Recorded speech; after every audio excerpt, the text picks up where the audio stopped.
আসসালামু আলাইকুম দর্শক, আমি এখন এই মুহূর্তে আমি এই চাষি ভাইয়ের সঙ্গে আছি।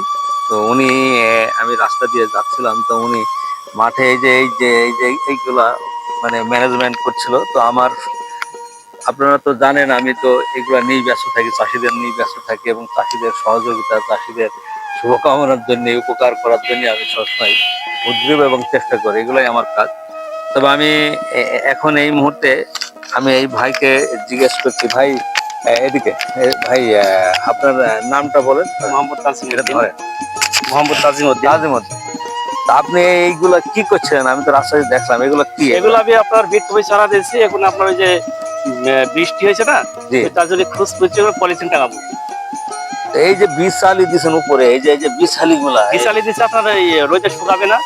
মানে এই আপনি জন্য যে বেসনটা আপনি দিছেন, জি। ওই রোপণ রোপণ করেছেন, করেছি। যাতে ভাপে ওইগুলা চারাগুলা ফুটে যায়, ফুটবে, হ্যাঁ ফুটবে ভালো। ফুটে ভালো। তো এই জন্য আপনি এই যে বীজ চালি গুলা দিয়ে ঢেকে রেখেছেন, ঠিক না, যাতে রোদ না পড়ে। রোদ না পড়ে। তো এখন আমি রাস্তায় দেখলাম যে আপনি এগুলো যে গোলস ফুটছেন। জি। তো গোলস ফুটার মানেটা কি? আপনি কি কি করতে চাচ্ছেন এখানে? এটা আপনার বৃষ্টির পানি ঠেকাতে হবে না, চারাগুলো গজাবে না, পচে যাবে, পচে যাবে। তাই তো? জি।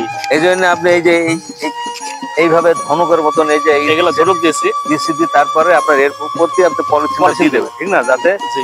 আপনার বেসন গুলা সুন্দর থাকে এবং পানি জমি যাতে পচে না যায়, ঠিক না? জি জি এটা সুন্দর একটা সিস্টেম। জি। আচ্ছা, আর পরে এটা তখন আপনার যখন ফুটে যাবে তখন তো আপনি এগুলো তুলে ফেলবেন। হ্যাঁ ফলগুলো তুলে ফেলবো, তুলে ফেলবো। পলিথিন গুলো থাকবে। তো এইটা আপনার বিট কপি। বিট কপি। আর এইটা যে যে চারাগুলো দেখাচ্ছে, এগুলা আপনার কি এগুলো ফুলকপি। ফুলকপি? এগুলো তো আপনার ফুটে গেছে, জি এগুলো ফুটে গেছে। এখন আর এগুলো ঢাকানোর দরকার না, নেই। এই যে ঢাকবো, ওপরে আবার পলিথিন দেবো। ও, আবার পলিথিন দেবে? জি। তো এইগুলা পলিথিন না দিলে চলবে না? না, এগুলো বেঁকা হয়ে যাবে। বেঁকা হয়ে যায়, ও, বেঁকা হয়ে যাবে, মানে বেঁকা হয়ে মাটির সাথে লেগে গিয়ে ওইটা আর খাড়া হবে, তাই তো? হবে না। আচ্ছা আচ্ছা আচ্ছা আচ্ছা। তো এতে আপনার এই যে এখানে এখানে যে আপনার এই যে কট্টর দিয়ে আছে তারা যারা জমি 2 কাঠা দেওয়া আছে, 26 পাতা দেওয়া আছে আপনার, 26 পাতা, সব বিট কপি। সব বিট কপি। আর এটা দিয়ে আছে এটা আপনার ফুলকপি আপনার দেওয়া আছে 4 পাতা। 4 পাতা। হ্যাঁ, তো এগুলা তো আপনার হয়ে গেছে। তো আপনার এই যে বৃষ্টির জন্য আপনি এগুলা সতর্ক অবলম্বন করছেন যাতে তারগুলা নষ্ট না হয়। নষ্ট না হয়। যাক, ধন্যবাদ। আর ওই যে পেঁয়াজ, ওটা কি পেঁয়াজ? পেঁয়াজ। পেঁয়াজের গুলা আসেন, আমরা একটু পেঁয়াজের দিকে যাচ্ছি। তো দর্শক, এখন ওদিকে এই ভাইয়ের এদিকে বিট কপি, ফুলকপি, আর এদিকে আপনার পেঁয়াজের চারা রোপণ করেছিল, পেঁয়াজ গুলা বড় হয়ে গেছে। তো একই জমিতে উনি একজন সফল চাষি, যেহেতু ওনার চাষ করাই ওনার পেশা, একজন চাষির যা হয় আর কি। এই জন্য ওনাকে আমি ধন্যবাদ জানাতে এবং সম্মান করছি। যাই হোক, এই যে আপনার এই যে পেঁয়াজ গুলা কাছে নেই, পেঁয়াজ গুলা এগুলা তো আপনার লাগা কবে লাগাবেন? এগুলো লাগাবো আর 10 দিন পরে লাগাবো। 10 দিন পরে লাগিয়ে জি, ফেলবেন, 10 দিন মানে পরে লাগাবো। লাগানোর উপযুক্ত হয়ে গেছে, যে লাগানোর উপযুক্ত হয়ে গেছে, মানে আমার জমি রেডি নাই, তাই আমি লাগাতে পারেন। লাগাতে পারি। 10 দিন পরে আপনার রেডি হয়ে যাবে, রেডি হয়ে যাবে, তারপর আমি জমিতে ঠিক না? লাগাবো। যে লাগিয়ে দিলে তো আপনার এটা আগরি পেঁয়াজ, আগর পেঁয়াজ এগুলা। আগরি এগুলা ওই যে আপনার ওই ওই হাইব্রিড হাইব্রিড, ওই লাল লাল পেঁয়াজ, নাসির পেঁয়াজ। নাসির পেঁয়াজ। নাসির সম্পর্কে তো আমি তো জানি, নাসির পেঁয়াজ। দেশি পেঁয়াজ, নাসির পেঁয়াজ, লাল পেঁয়াজ, ইন্ডিয়ান এগুলা পেঁয়াজ। এগুলো নাসির পেঁয়াজ, লাল পেঁয়াজ। তো এই পেঁয়াজের কি দাম বেশি? এই পেঁয়াজের দাম বেশি। কাছে নেই, এগুলো দাম বেশি। দাম বেশি। তার এই যে আপনার পাশে যে আপনার এই যে ঝিঙির যে পান, এগুলো ঝিঙে পান। এগুলো কাটে আমার এগুলো আপনার? আমার মানে মূলত আপনি এই চাষের উপরে সম্পূর্ণ আপনি ব্যস্ত, এবং চাষের উপরই ব্যস্ত থাকি সব এবং সময়। চাষের উপরে আপনার জীবিকা নির্বাহ চলে। জি। তা আপনার কত বিঘা চাষাই থাকে? আমার এই 4-5 বিঘা সবজি থাকে। 4-5 বিঘা সবজি থাকে। তারপর ছবি থাকে, তাতে আপনি কি এবছর লাভ হয়েছে? অবশ্যই লাভ হয়েছে। আলহামদুলিল্লাহ, লাভ হয়েছে। লস তো হয়নি? না না, লস হয়নি। অনেক ওই কিছু। তো শসা আছে, আবার ওদিকে শসা শসা আছে আবার। আলহামদুলিল্লাহ। তাহলে আপনি এই নিয়ে ব্যস্ত। তাহলে আপনার ছেলেপিলি কয়টা? আমার একটাই ছেলে। একটা ছেলে। এটাই ছেলে। এটা আপনার ছেলে? তাহলে বিয়ে দিয়েছেন নাকি? হ্যাঁ, বিয়ে দিয়েছে আপনার কালাসাদ। কালাচাঁদপুর আমাদের পাশে, আমার বাড়ি শালিকাতে, দক্ষিণ শালিকা আমার বাড়ি। তো আমি আপনার এই যে কথাবার্তা, আপনার এই যে চাষের উপর যে আপনি একটা নির্ভরশীল, এবং চাষ নিয়ে যে আপনি সবসময় গবেষণা করেন, চাষ নিয়ে যে আপনি চেষ্টা করেন যে চাষের উপর থাকি। সফলতা অর্জন করার জন্য, যাক আল্লাহ সুবহানাহু ওয়া তাআলা আপনাকে তৌফিক দান করুক, আপনি চাষে জানে সাকসেসফুল হন এবং আপনার পরিবার নিয়ে যেন আপনি সুস্থ থাকেন। তবে আপনার কাছে আর একটা প্রশ্ন আমার রেখে যায়, যে আপনি যে এতগুলো চাষ করতেন, তাতে আপনার সার, ডিজেল, কীটনাশক এগুলো কি আপনাদের কি যে দাম খরচ করতেন, তাদের তার থেকেও লাভ হচ্ছে? তার থেকে লাভ হয়েছে আমার।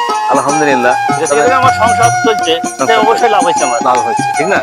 তবে আমি আপনার কাছে যে জানতে চাচ্ছিলাম এটাই যে এই আমাদের দেশে যে কীটনাশক সার যে পাওয়া যাচ্ছে না, যে সংকট, তাতে তো আপনার সমস্যা হয়নি মনে হয়? সমস্যা হয়, সময় সময় দাম না দিতে লাইন নিতে হয়, এটাই ডিলারের মাধ্যমে, এটাই সমস্যা। যদি মানে খোলা বাজারে লাইন ছাড়াই যদি আপনি সার দিতেন, এগুলাতে তো খোলা বাজারে আপনার দাম বেশি, আর ওই ডিলারের কাছে দাম কম। এটা আপনার কি মনে বলছে, যদি খোলা বাজারে যদি কম দামে যদি আপনারা সবসময় পাইতেন, তাহলে আপনাদের তাহলে আমাদের সুবিধা হইতো, সবসময় পাইলে আমাদের সুবিধা হইতো। সুবিধা হইতো। তবে আমি দর্শক, আমি এই মুহূর্তে আমি চাষির যে মুখের কথা, তাদের যে বক্তব্য মন্তব্য, তাদের সরকারের কাছে অনুরোধ করবো যে চাষিরা চাষ নিয়ে ব্যস্ত। 90% লোক আমার দেশের মানুষ চাষি, এবং আমরা চাষিদেরকে সম্মান করব, চাষিদেরকে সবসময় নজরদারি করব, চাষিরা যেন সুস্থ থাকে, ভালো থাকে।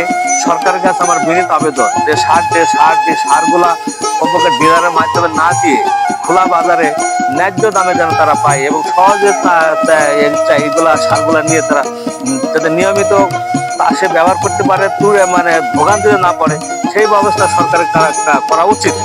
আর আপনার আরেকটা প্রশ্ন আপনি আমাকে বলেন যে আমাদের দেশের যে কৃষি অফিসার গুলো আছে ফিল্ড পর্যায়ে, ব্লক সুপারভাইজার, তারা কি আপনাদের কোনো খোঁজ খবর নেই? না, আমাদের কোনো খোঁজ আসেই না। তবে দর্শক, আমি এই মুহূর্তে আমার ভিডিওটি একটাই আমার আক্ষেপ এবং আফসোস যে আমি সারা মেহেরপুর ডিস্ট্রিক্ট আমি যতগুলো চাষির সাথে আলোচনা করেছি, চাষিদের জীবনযাত্রা নিয়ে, চাষিদের চাষ নিয়ে, চাষিদের চাষের প্রযুক্তি নিয়ে, গবেষণা নিয়ে, সবসময় তারা একই কথা যে বাংলাদেশ যে কৃষি যে অফিসার গুলো আছে ওদের একটা মাদারচোদ মার্কালো, ওই একদম শয়তান। ওই ডিপার্টমেন্টটা শুধু সরকারে খায়, আর ওই চাষিদের টাকা মারবি, তাকে ফাঁকি দিয়ে তার নাম দিয়ে টাকা তুলবি, ওই বাঞ্চতদের কাজ। এই বাঞ্চত মার্কার লোকদের এই সেকশনটা 100% যদি জিরো করা যায় এবং বন্ধ করে দেওয়া যায়, বাংলাদেশ কোটি কোটি টাকা বাংলাদেশের তহবিলে থাকবে। আর ওরা যে বেতনটা পায়, ওই বেতনগুলা চাষিদের খাতে ভর্তুকি সার, ডিজেল এবং কীটনাশকের যদি চাষিরা পায়, চাষিরা উপকার হবে। এই জন্য আমি সরকারের কাছে বিনীত অনুরোধ করবো, এদের দিকে অবশ্যই আইনত এবং বিশেষভাবে ওদের দিকে নজর রাখতে হবে, এবং ওদেরকে কিভাবে প্রতিরোধ করা যায়, কিভাবে এই দুর্নীতি থেকে ওদেরকে ওদের হাত থেকে রোকা হয়, সেই ব্যাপারে সরকারের দৃষ্টি আকর্ষণ করছে। তবে আমার ভিডিওটি অনেক দীর্ঘায়িত হয়ে গেল। তবে আমার ভিডিওটি যারা দেখছেন, অবশ্যই যদি আপনাদেরকে ভালো লাগে তাহলে লাইক, কমেন্ট এবং শেয়ার করবেন, এবং আমার ভিডিওটি আপনারা দ্রুত শেয়ার করবেন, চারদিকে ছড়িয়ে দেবেন, যাতে আমার পেজটা সবাই দেখতে পারে। আর আপনাদের সহযোগিতায় আমার কাম্য, আপনারা সহযোগিতা না করলে আমি এগিয়ে যেতে পারবো না। দেখেন ভাই, আমি এত কষ্ট করি, এই যে মাঠে, এই যে পানি মাথা, এই যে কাদা, এই কাদাতে নেমে চাষিদের যে মনের কথা, মনের ভাবটা আমি প্রকাশ করছি। এগুলা যদি আপনারা আমার ভিডিও এগুলা যদি আপনারা না দেখেন এবং আমাকে যদি সহযোগ না করেন, তাহলে আমি কি করে পারবো আপনাদের সামনে আমার চাষিদের এই কাহানি, চাষিদের মনের ব্যক্ত আমি কি করে তুলে ধরবো? তাই অনুরোধ করছি, আমার ভিডিওটি অবশ্যই দ্রুত ছড়িয়ে দেবেন এবং শেয়ার করবেন, এবং আমার সঙ্গে থাকবেন। আপনাদের সহযোগিতায় আমার একান্ত কাম্য। আর এই বলে আমি এখানে শেষ করছি, আর দীর্ঘ করছি। সবাই ভালো থাকেন, সুস্থ থাকেন। আল্লাহ হাফেজ।